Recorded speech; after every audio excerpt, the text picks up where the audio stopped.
Hello guys and welcome to my YouTube channel. आज हम explain करेंगे ट्रीजन वेब सीरीज जो हाल ही में नेटफ्लिक्स पर आई है। इसमें कुल 5 एपिसोड हैं। आज हम इसके पहले एपिसोड को एक्सप्लेन करेंगे। सो बिना किसी देरी के चलिए शुरू करते हैं। Just what she knew.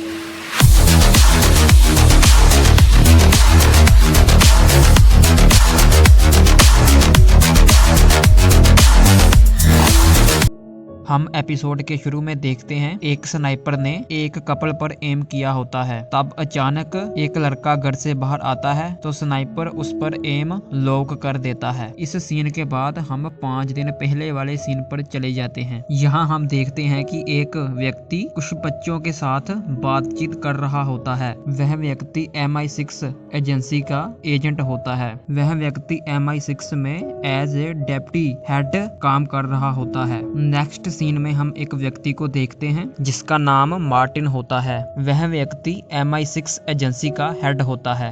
वह एक होटल में एक व्यक्ति नाइजल से मिलने आया होता है। नाइजल सुप्रीम कोर्ट का प्रेसिडेंट होता है। मार्टिन नाइजल को एक फाइल दिखाता है। उस फाइल में नाइजल के इल्लीगल कामों की डिटेल होती है। मार्टिन नाइजल को कहता है कि वो इस फाइल को ऑफिशियली रिपोर्ट नहीं करेगा, पर इसके बदले नाइजल को मार्टिन का फ्यूचर में कोई काम करना होगा। नेक्स्ट सीन में हम एक व्यक्ति को देखते हैं जो कि एक वैन में बैठा हुआ होता है और वो एक लड़की को होटल के अंदर जाने के लिए इंस्ट्रक्शन दे रहा होता है। वह लड़की होटल के अंदर जाकर वेटर की यूनिफॉर्म पहन लेती है और मार्टिन की ड्रिंक में कुछ मिला देती है। वह लड़की मार्टिन को वो ड्रिंक सर्व करके वहां से चली जाती है। वह ड्रिंक पीने से मार्टिन को कुछ होता है और वो बेहोश होकर जमीन पर गिर जाता है। वह लड़की जिसका नाम कारा है वैन में बैठकर वहां से चली जाती है, पर रास्ते में वह एक डिलीवरी बॉय को टक्कर मार देते हैं जिससे कि वैन ड्राइवर डर जाता है, पर वह डिलीवरी बॉय को वहां पर छोड़कर ही चले जाते हैं। नेक्स्ट सीन में हम देखते हैं कि वह व्यक्ति जो कि बच्चों से बातचीत कर रहा होता है उसका नाम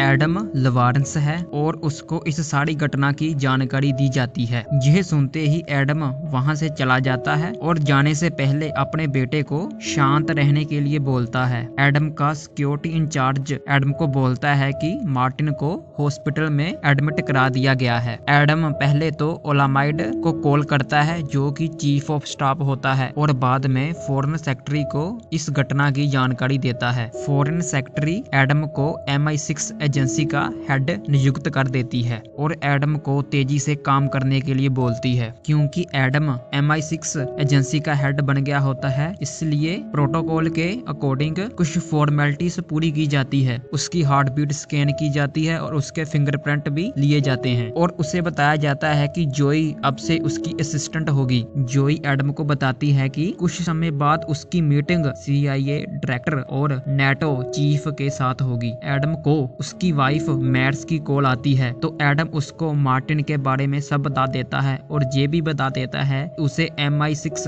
एजेंसी का हेड बना दिया गया है। इसके बाद एडम PM से बात करता है और PM एडम को हर घंटे की अपडेट देने के लिए बोलता है। एडम एजेंट्स के साथ मीटिंग करता है और उन्हें इस घटना के बारे में इंफॉर्मेशन इकट्ठी करने के लिए बोलता है। नेक्स्ट सीन में हम देखते हैं कि वह औरत कारा वैन ड्राइवर को पैसे देने का भरोसा देकर वहां से चली जाती है। कारा को पता चलता है कि पुलिस ने उस वैन ड्राइवर का पता लगा लिया है, इसलिए वह वापस उस वैन ड्राइवर के पास जाती है और उसे जहर देकर मार देती है। नेक्स्ट सीन में हम देखते हैं कि एडम अपने घर आ जाता है और अपनी फैमिली से मिलता है। जहां हमें पता चलता है कि एला जो कि एडम की बेटी है उसे ये जो सब कुछ हो रहा है अच्छा नहीं लग रहा। फिर मैड उससे समझाती है कि धीरे धीरे सब कुछ ठीक हो जाएगा। पुलिस को उस वैन ड्राइवर की लाश मिलती है और एडम को बताया जाता है कि इसे भी जहर दिया गया है। मार्टिन को होश आ गया होता है और एडम उससे मिलने के लिए हॉस्पिटल आता है। वह दोनों आपस में बातचीत करते हैं।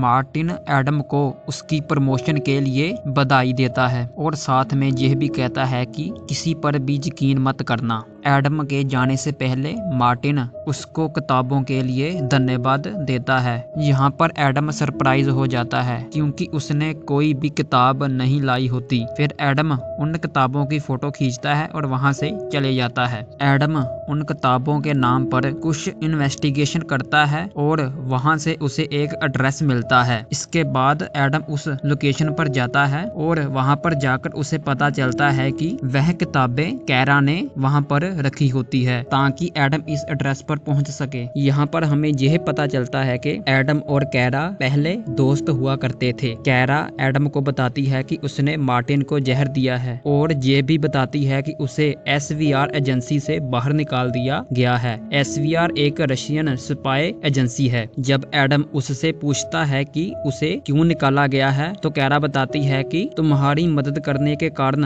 उसे एजेंसी से बाहर निकाला गया है। कैरा एडम को बताती है कि जो भी तुमने आज तक कामयाबी हासिल की है वो सब मेरी बदौलत की है। इस पर एडम गुस्सा हो जाता है और वहाँ से जाने लगता है और कैरा को बोलता है कि वह उसे अरेस्ट करवा देगा। कैरा आगे से बोलती है कि ये सिर्फ अभी शुरुआत है। नेक्स्ट सीन में हम देखते हैं कि SI टीम भी लंदन पहुंच चुकी होती है और उनका टारगेट एडम होता है। CI एक अमेरिकन खुफिया एजेंसी है। एक औरत मैट से मिलने के लिए आती है जिसका के नाम दीदी होता है। यहाँ पर हमें पता चलता है कि मैर्स और दीदी पुराने दोस्त हैं। यह वही औरत होती है जो कि CI टीम की हेड होती है। नेक्स्ट सीन में हम देखते हैं कि एडम अपने परिवार के साथ मूवी देखने के लिए आया होता है। अभी कैरा का उसे कॉल आता है और कैरा उसे बताती है कि कल एक जगह पर बॉम्ब ब्लास्ट होगा और वह उस जगह का नाम तब ही बताएगी जब एडम उसे MI6 की एक खुफिया रिपोर्ट के बारे में बताएगा। उस खुफिया रिपोर्ट का नाम बाकू है। बाकू एक जगह का नाम है जहाँ पर 5 लोकल्स को मारा गया होता है। उन 5 लोगों को कैरा जानती होती है। एडम इस पर मान जाता है और कैरा उसे बॉम्ब ब्लास्ट बारे कुछ जानकारी देती है। इसके बाद एडम अपने परिवार के साथ एक स्टोर पर जाता है जहाँ पर कैरा ने उसे जाने के लिए बोला होता है। वहाँ पर एडम बॉम्ब ब्लास्ट के बारे में कुछ इंफॉर्मेशन कलेक्ट करता है और कॉल करके MI6 में बता देता है। रात को एडम उस खुफिया रिपोर्ट के बारे में पता करता है जहाँ पर उसे पता चलता है कि बाकू की उस घटना में MI6 की कोई भी इन्वॉल्वमेंट नहीं है। जब एडम वह फाइल देख रहा होता है तब मैर्स वहाँ पर आ जाती है और एडम उसे देखकर PC को बंद कर देता है और मैर्स को सोने के लिए कहता है। मैर्स को एडम पर कुछ शक होता है। अगले दिन एडम कैरा को कॉल करता है और उसे बताता है कि बाकू की घटना में MI6 की कोई भी इन्वॉल्वमेंट नहीं है। तभी एक ऑफिसर यह सब सुन रहा होता है और दूसरी तरफ मैर्स दीदी को एडम के रात के बिहेव के बारे में बताती है। तब दीदी मैर्स को एक रिकॉर्डिंग पेन देती है ताकि वह एडम की सारी बात सुन सके। मलिक जो कि MI6 एजेंट होता है वह एडम से पूछता है कि उसे बॉम्ब ब्लास्ट की जानकारी कैसे मिली। एडम जैसे तैसे इस सिचुएशन को हैंडल करता है पर मलिक को उस पर शक हो जाता है। सिक्योरिटी इंचार्ज एडम को आकर बताता है कि एला सिक्योरिटी ऑफिसर को बिना बताए ही स्कूल से चली गई है। एला रास्ते पर जा रही होती है तभी उसे एहसास होता है कि कोई उसका पीछा कर रहा है और दूसरी तरफ एडम सैटेलाइट के जरिए एला की लोकेशन जानने की कोशिश कर रहा होता है। तभी एडम एला को कॉल करता है और उससे पूछता है कि वह कहाँ पर है और वो बताती है कि वह किसी नहर के पास है। तभी हम देखते हैं कि कुछ लोग एला को किडनैप कर लेते हैं और एडम गुस्से से कैरा को कॉल करता है और कहता है कि अगर उसकी बेटी को कुछ हुआ तो वो उसे बर्बाद कर देगा। यहाँ पर एपिसोड 1 खत्म हो जाता है। नेक्स्ट एपिसोड के लिए चैनल को सब्सक्राइब कर लेना और इस वीडियो को लाइक कर देना और हम मिलते हैं अगली वीडियो में।